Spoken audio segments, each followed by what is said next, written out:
Assalamualaikum warahmatullahi wabarakatuh. Halo Sobat Bahasa. Perkenalkan, nama saya Suryani dengan nomor induk mahasiswa 210301042 kelas N03 dari Program Studi Pendidikan Bahasa dan Sastra Indonesia, Fakultas Keguruan dan Ilmu Pendidikan. Baiklah, video ini dibuat guna untuk mengimplementasikan KKO dalam pembuatan RPP dengan mata kuliah telaah kurikulum. Sebelum saya lanjut, saya ingin memaparkan sedikit mengenai materi KKO. Seperti yang kita tahu, bahwasanya kata kerja operasional atau sering disingkat juga dengan KKO merupakan kata kerja yang dapat diukur ketercapaiannya, dapat diamati perubahan tingkah lakunya, atau juga dengan tindakannya, dapat diuji dan juga digunakan untuk merumuskan tujuan pembelajaran. Kata kerja operasional untuk pengembangan indikator silabus dan RPP, berdasarkan taksonomi Bloom dibagi dalam beberapa pencapaian kompetensi dasar. Kompetensi dasar yang ditandai oleh perubahan perilaku yang dapat diukur, yang mencakup sikap, pengetahuan, dan juga keterampilan. Indikator ini dikembangkan sesuai dengan karakteristik peserta didik, mata pelajaran, satuan pendidikan, potensi daerah, dan dirumuskan dalam kata kerja operasional yang terukur dan dapat diobservasi. Jadi, taksonomi Bloom ini pertama kali disusun oleh Benjamin S. Bloom pada tahun 1956. Dalam hal ini, tujuan pendidikan itu dibagi menjadi beberapa domain, mencakup ranah serta juga kawasan, dan setiap domain tersebut dibagi kembali ke dalam pembagian yang lebih rinci berdasarkan hierarkinya. Adapun tujuan pendidikan dibagi ke dalam 3 domain, yaitu pertama, kognitif domain atau disebut juga dengan ranah kognitif. Kognitif domain ini berisikan perilaku-perilaku yang menekankan aspek intelektual seperti pengetahuan, pengertian, dan keterampilan berpikir. Kedua, afektif domain atau disebut juga dengan ranah afektif. Afektif domain ini berisikan perilaku-perilaku yang menekankan aspek perasaan dan emosi, seperti minat, sikap, apresiasi, dan cara penyesuaian diri. Dan yang terakhir ada psikomotor domain, atau sering juga disebut dengan ranah psikomotor. Jadi, psikomotor domain ini berisikan perilaku-perilaku yang menekankan aspek keterampilan motorik, seperti tulisan tangan, mengetik, berenang, dan juga mengoperasikan mesin. Berikut ini ada tabel kata kerja operasional ranah kognitif taksonomi Bloom yang direvisi Anderson. Nah, jadi dalam membuat RPP, kita itu harus mengimplementasikan atau sama dengan juga kita menerapkan kata kerja operasional ini ke dalam RPP yang ingin kita buat. Seperti yang dijelaskan sebelumnya, kata kerja operasional ini ada 3, yaitu ranah kognitif, ranah afektif, dan ranah psikomotor. Namun, dalam RPP ini saya lebih terfokuskan kepada ranah kognitif. Nah, bisa dilihat pada tabel ini, ranah kognitif itu dibagi menjadi 6, yaitu ada mengingat C1, memahami C2, mengaplikasikan C3, menganalisis C4, mengevaluasi C5, dan mencipta atau membuat itu C6. Selanjutnya, kita lihat pada C1. Bisa kita lihat pada C1 ini ada kata menyebutkan, menjelaskan, menggambarkan, membilang, dan seterusnya. Selanjutnya ada memahami C2. Dalam C2 ini ada juga kata menjelaskan. Nah, artinya menjelaskan ini bisa juga di C1 ataupun C2. Maksudnya itu, kalau kita ingin menggunakan KKO ini tidak hanya menjadi patokan bahwa kita itu harus masuk ke C1, C2, ataupun C3 dan yang lainnya.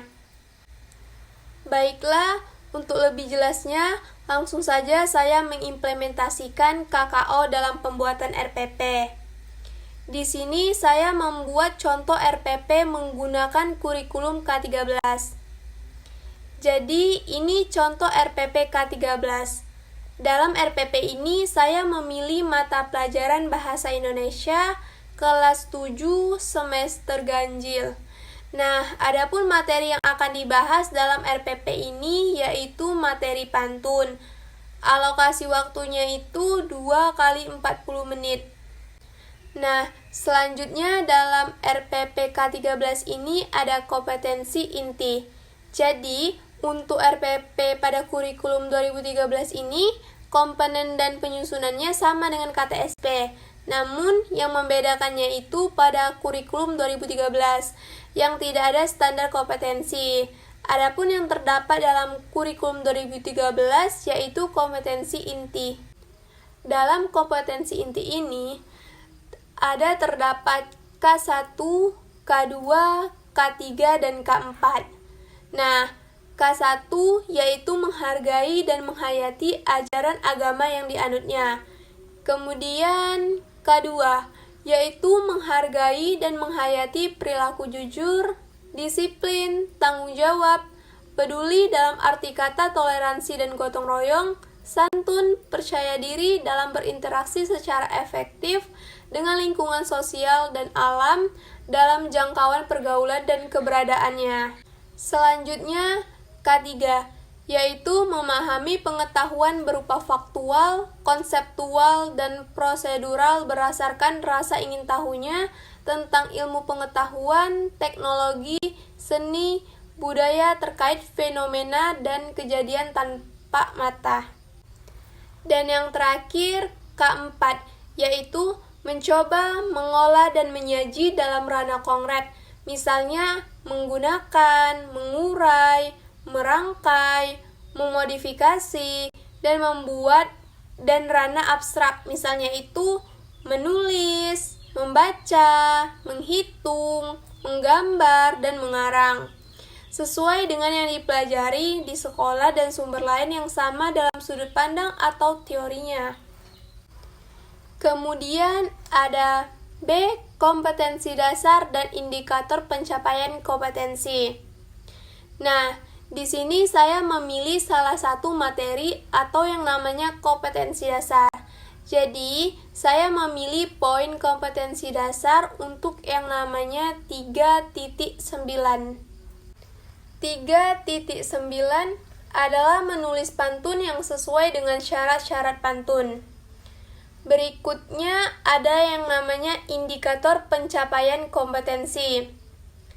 Nah, di dalam indikator pencapaian kompetensi ini terdapat 2 bagian, yaitu 3.9.1 mengidentifikasi syarat-syarat pantun. Kemudian 3.9.2 menulis pantun yang sesuai dengan syarat-syarat pantun. Jadi, untuk cara mengimplementasikan KKO dalam pembuatan RPP ini tidak asal-asalan. Contohnya, kita harus mensinkronisasikan kata kerja operasional ranah konektif taksonomi Bloom seperti pada tabel yang sebelumnya saya jelaskan tadi. Nah, misalnya pada ranah konektif taksonomi Bloom ini ada pengetahuan C1, C2, C3, C4, C5, C6. Nah, pengetahuan ini kita mensinkronisasikan dengan RPP yang ingin kita buat.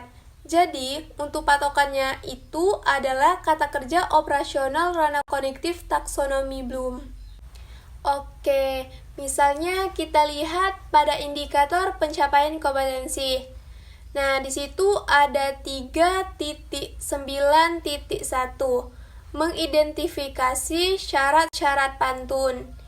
Di sini ada kata kerja mengidentifikasi. Nah, kita cek lagi pada tabel sebelumnya. Setelah kita cek, ternyata mengidentifikasi berada di C1. Berarti nantinya ininya itu juga di C1. Bukan asal-asalan aja, langsung C2, C3, enggak. Jadi kita tuh ada dasarnya. Kemudian ada 3.9.2. Menulis pantun yang sesuai dengan syarat-syarat pantun. Menulis itu yang mana? Jadi, setelah kita mengecek pada tabel sebelumnya, terdapat kata kerja menulis di C1. Berarti, masih sama dengan 3.9.1 berada di posisi C1. Selanjutnya ada C, tujuan pembelajaran. Setelah mengikuti kegiatan pembelajaran, peserta didik dapat 1. Mengidentifikasi syarat-syarat pantun. 2. Menulis pantun yang sesuai dengan syarat-syarat pantun. Nah, seperti yang telah dijelaskan pada bagian indikator pencapaian kompetensi, jadi bagian C, tujuan pembelajaran masih sama dengan indikator pencapaian kompetensi, sama-sama berada di posisi C1. Oke, kemudian selanjutnya bagian D, materi pelajaran. Nah, di dalam materi pelajaran ini dipaparkan tentang pengertian pantun, ciri-ciri pantun, dan juga macam-macam pantun. Selanjutnya, bagian E, metode, model, dan pendekatan pembelajaran. Di sini saya memilih menggunakan metode diskusi, presentasi, dan juga penugasan. Adapun model pembelajaran yang saya gunakan adalah discovery learning, dan juga saya menggunakan pendekatan saintifik. Kemudian ada F, media dan bahan. Adapun media dan bahan yang saya gunakan dalam pembelajaran yaitu yang pertama laptop dan speaker, dan yang kedua proyektor dan screen. Selanjutnya bagian G, sumber belajar. Adapun sumber dalam pembelajaran yang saya gunakan adalah buku panduan kelas 7 berjudul Bahasa Indonesia 1 untuk SMP atau MTS kelas 7 karya Parjimin Haryadi. Kemudian selanjutnya bagian H, langkah-langkah pembelajaran. Dalam langkah-langkah pembelajaran ini terdapat kegiatan belajar serta nilai budaya dan karakter bangsa. Yang pertama ada kegiatan awal. Jadi kegiatan awalnya yaitu pertama, guru mengajak siswa berdoa sebelum memulai pelajaran. Kemudian, guru mempersiapkan kegiatan pembelajaran, menanyakan peserta didik yang tidak hadir. Selanjutnya, guru mengajak peserta didik mengingat kembali pelajaran yang telah dipelajari dan dikaitkan dengan pantun yang akan dipelajari. Dan terakhir dari kegiatan awal yaitu guru menjelaskan manfaat mempelajari pantun dalam kehidupan. Adapun kegiatan awal dari nilai dan karakter bangsa yaitu religius. Yang kedua ada kegiatan inti. Jadi, dalam kegiatan inti ini terdapat eksplorasi. Jadi dalam kegiatan eksplorasi, siswa mendengarkan pantun yang dibacakan oleh salah satu siswa di depan kelas. Selanjutnya terdapat elaborasi. Jadi dalam kegiatan elaborasi pertama, siswa secara kelompok menyusun kembali pantun acak yang sudah disediakan oleh guru. Dan terakhir, siswa secara kelompok mengidentifikasi syarat-syarat pantun. Dan yang terakhir dari kegiatan inti ini terdapat konfirmasi. Nah, dalam kegiatan konfirmasi, pertama, siswa itu secara kelompok menyampaikan hasil diskusi mereka terkait syarat-syarat pantun. Dan terakhir, guru meluruskan persepsi dan memberikan penguatan terhadap pendapat-pendapat yang dikemukakan dalam diskusi terkait dengan pokok-pokok berita. Adapun kegiatan inti dari nilai budaya dan karakter bangsa yaitu kreatif dan percaya diri. Dan yang ketiga ada kegiatan akhir. Nah, di kegiatan akhir ini, guru dan siswa melakukan refleksi tentang kesulitan dan manfaat dari kegiatan pembelajaran yang telah berlangsung. Kemudian, siswa menerima tugas untuk mencoba menulis pantun sesuai dengan syarat-syarat pantun dengan tema bebas. Selanjutnya, guru menginformasikan kegiatan yang akan dilakukan pada pertemuan selanjutnya. Dan terakhir, guru dan siswa mengakhiri proses pembelajaran dengan berdoa bersama. Adapun kegiatan akhir dari nilai budaya dan karakter bangsa yaitu religius. Dan yang terakhir ada bagian I, tentang penilaian. Nah, bisa dilihat ini ada tabel rubrik penilaian menulis pantun sesuai dengan syarat-syarat pantun. Dalam penilaian ini terdapat aspek, deskripsi, dan juga skala. Terdapat dua aspek. Pertama, diksi. Adapun tentang deskripsinya yaitu apakah siswa dapat menulis pantun dengan pilihan kata yang tepat? Kemudian yang kedua ada struktur. Adapun tentang deskripsinya yaitu apakah siswa dapat menulis pantun yang sesuai dengan syarat-syarat pantun? Lalu skalanya ada 1, 2, 3, 4, dan 5. Skor maksimalnya. Adapun petunjuk dari penskoran yaitu skor menggunakan skala 1 sampai dengan 5. Kemudian, perhitungan skor akhir menggunakan rumus. Skor yang diperoleh dibagi dengan skor maksimal dikalikan 10 sama dengan skor akhir.